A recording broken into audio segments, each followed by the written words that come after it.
Hello guys, আসসালামু আলাইকুম। তোমরা সবাই কেমন আছো? আশা করি সবাই ভালো আছো এবং সুস্থ আছো। আমিও ভালো আছি। স্বামীর দুইটা কিডনি নষ্ট ছিল।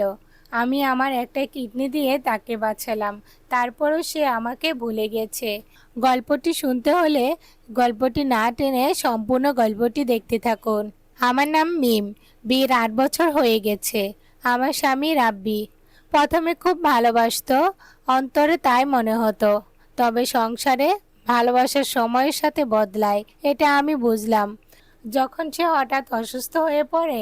হাসপাতালে ডাক্তার জানায় তার দুটি কিডনি সম্পূর্ণরূপে নষ্ট হয়ে গেছে। দ্রুত কিডনি ট্রান্সফার না করলে সে বাঁচবে না। আমি নিঃশব্দে দাঁড়িয়েছিলাম। মাথা ঘুরেছিল, চোখে পানি, কিন্তু মন বলল, যার জন্য তুই এত বছর ধরে জীবন দিস, সে যদি বেঁচে না থাকে, তুই কার জন্য বাঁচবি?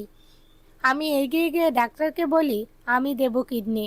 ডাক্তার জিজ্ঞাসা করলো, আপনি জানেন এক কিডনি নিয়ে ঝুঁকি থাকে? আমি শুধু বলেছিলাম, ওকে ছাড়া বাঁচার কোনো মানে নেই। পরীক্ষায় দেখা গেল আমার কিডনি মিলে গেছে। পরদিন সকালে অপারেশন।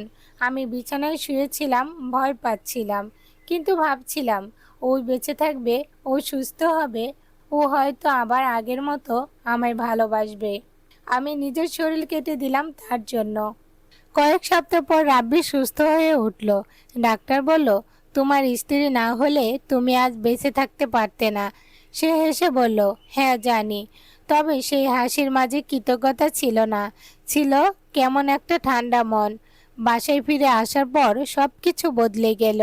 সে আমার দিকে তাকায় না, মোবাইলে ঘন্টার পর ঘন্টা চ্যাট করে, রাতে বাহিরে থাকতো, আর আমি একা বিছানায় শুয়ে থাকতাম, নিজের অপারেশন সেলাইয়ের ব্যথা নিয়ে কান্না করতাম।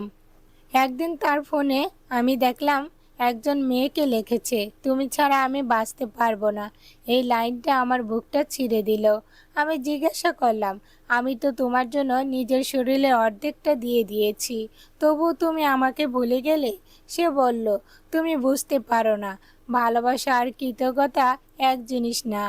আমি কিছু বলতে পারিনি, শুধু আয়নার সামনে দাঁড়িয়ে নিজের অপারেশনের দাগটা দেখেছিলাম আর ভাবছিলাম, এই দাগটা কি প্রমাণ করবে আমি কাকে কত ভালোবাসতাম।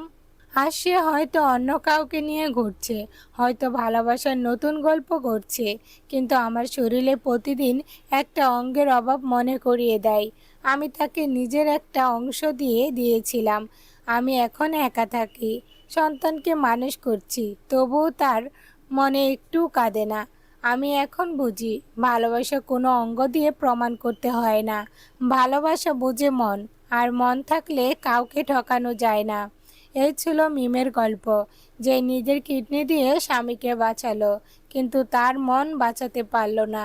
যে মেয়েটা ভালোবাসি সত্যি করে, তাদের কষ্টগুলো থেকে যায় চুপচাপ। আর এমন সত্যি কাহিনী পেতে চ্যানেলটি সাবস্ক্রাইব করো ভাঙা মন অফিসিয়াল।